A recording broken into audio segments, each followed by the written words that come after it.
I really need to get a checkbook. Soon enough, Terry woke up with a knocking at his door, and who was it? No, that's Julio herself. Basically feeling bad about the conversation at dinner, and just hugging him. And Terry promised to talk about it more and answer any questions she has. Well, at least the one important question from what we've seen is that Terry's single now, so that's a question she can erase off the bucket list. But going further on, they decided Julia's a bad guy. Go ahead. Yeah. Sorry, I just want to say, Celia is a bad guy. We're obsessed with Terry. We're just making jokes, people. Don't take these jokes if these are characters you like, don't take them too personally. We like to make light humor out of it. Pretty much. Anyway, back to what you were saying.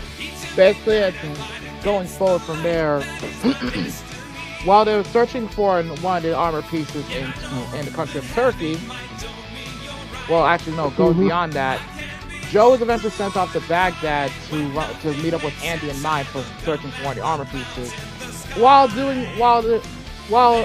the case of Terry and Julia, they actually went to jam it and escape, just barely. Well, yeah, but before that happened, and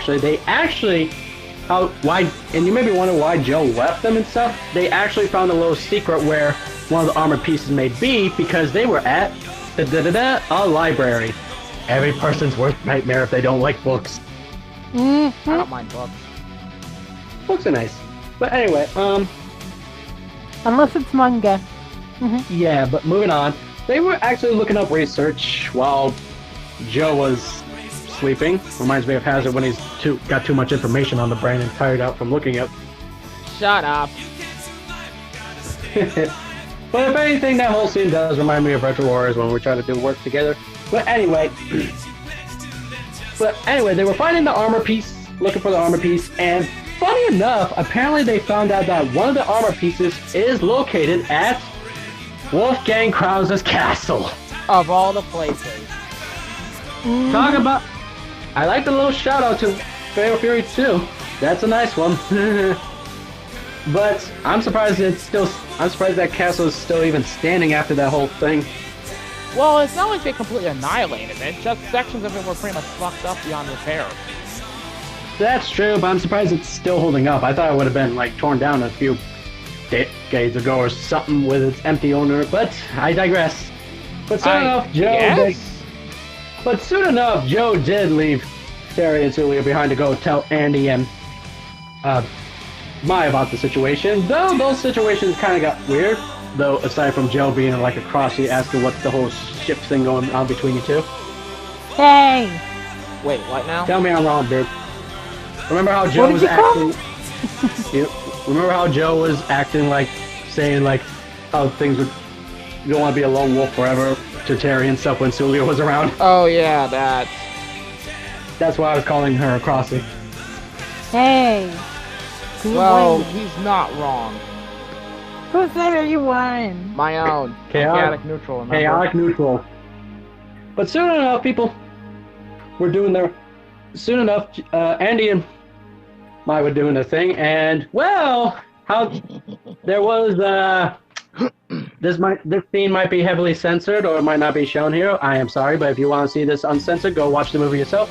My nude shower scene. Yep, titties exposed and what? Lots of titties and what? Pretty much. Ass and titties. Ass and titties. Yep.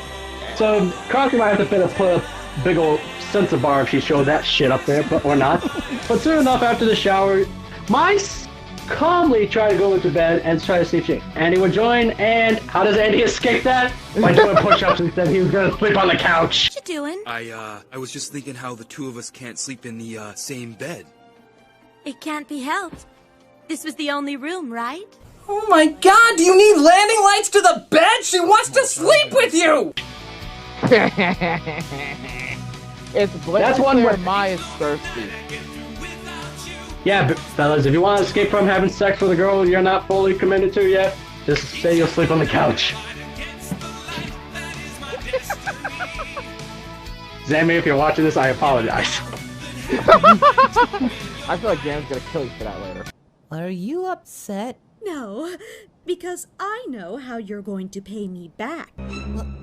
What are you... I would never do that, I swear! Uh-huh. Shut up, or I'm sending you to Koi's. I doubt this will be kept in, but it'll be a great-ass blooper. Anywho, back to the reviewing. Back to reviewing. Mai tries pretty damn hard to get Andy to, pay attention to her in more ways than one.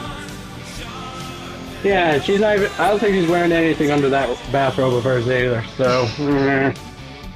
Even going as far as basically deciding to do a little bit of an erotic dance on stage in front of We'll get to that. at a club. Yeah, but we'll get to that later. Basically, soon enough, as Hazard mentioned a while back earlier, while Celia and Terry were on their way to Wolfgang Krause's castle, they were run into by Jammin. Yep, and Jammin was one hell of an opponent. Terry was actually able to fight on even ground with him. Yeah, though, his moves did overpower Terry when it comes to a power wave. Oh yeah. Though it wasn't easy, though. Terry tried his best to hold up, and, well, Julia basically threatened to get in Loudcorn's way. What kind of fucking name is Loudcorn, I swear? Unicorn. Anyway, soon enough, basically there was a big old energy blast between Terry's power geyser and Loudcorn's strange energy blast that caused an explosion where Terry was injured, but Celia and Terry was able to escape without some major injuries, of course. Yep, and while that was going on, guess who ends up at Krause's castle? Penny, one of Loudcorn's only female henchmen. And of course, she fights and eventually beats the shit out of Lawrence Blood. For those who don't know who Lawrence Blood is, he was the possible right-hand man of Wolfgang Krause, who is still alive after their encounter with Andy and Mai. But if I remember correctly, wasn't he in the second movie as well? He basically kidnapped Mai. Yes, he was.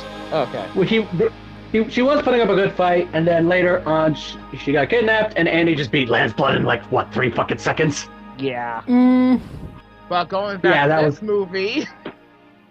Yeah, back to this movie. You remember how I said there were we talked about weirder healings? Yeah, she tried her healing powers, and it didn't work so well. So, how does she heal him? Full body contact by removing most of her clothing and laying on top of him. And what looks like to be an abandoned church area. Pretty much. She was basically in her bra underwear as she just laid on top of Terry, who was like jacket and shirtless from the looks of it. I thank God it didn't escalate weirder. Or she wasn't. Yep. But Crossy called it fucking during the watching. I don't know how.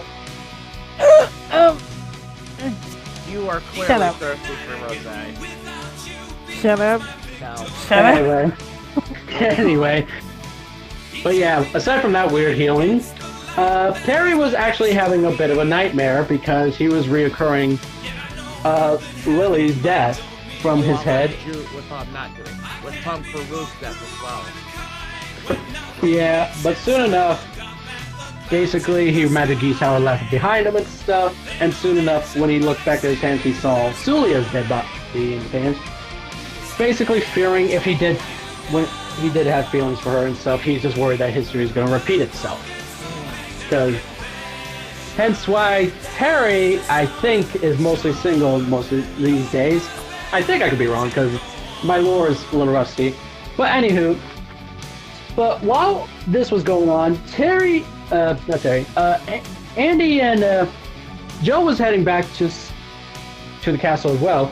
But before then, basically, Andy and Mai were heading to this disco dance club run by who was a participant in frickin' Hughes' old tournament from the first movie, Duck King. No, yeah, I'm not even joking. His name is Duck King. Yeah. D-U-C-K space K-I-N-G. Duck King. He's the king of ducks, apparently. And if you don't believe me, he believes himself as the Duck King. He has a fucking party blue float of a duck. But yeah, moving on to that. while they were there, they were actually looking for Master Jubei, because he would know where one of the armor pieces is. Thanks to the But fact how that, does... Mostly thanks to the fact that Terry realized, oh wait, Tung must have known about the armor from the get-go. So why not ask somebody who knew what Tung would probably do? That would be Master Jubei, because those two are close friends. And how did Annie first find Master Tung? Surrounded by women, being a Master Roshi. I think it means Jubei. Tung was dead. Jubei. my mind is all over the place. But yeah. But Jubei was being a Master Roshi as usual. But he was able to get...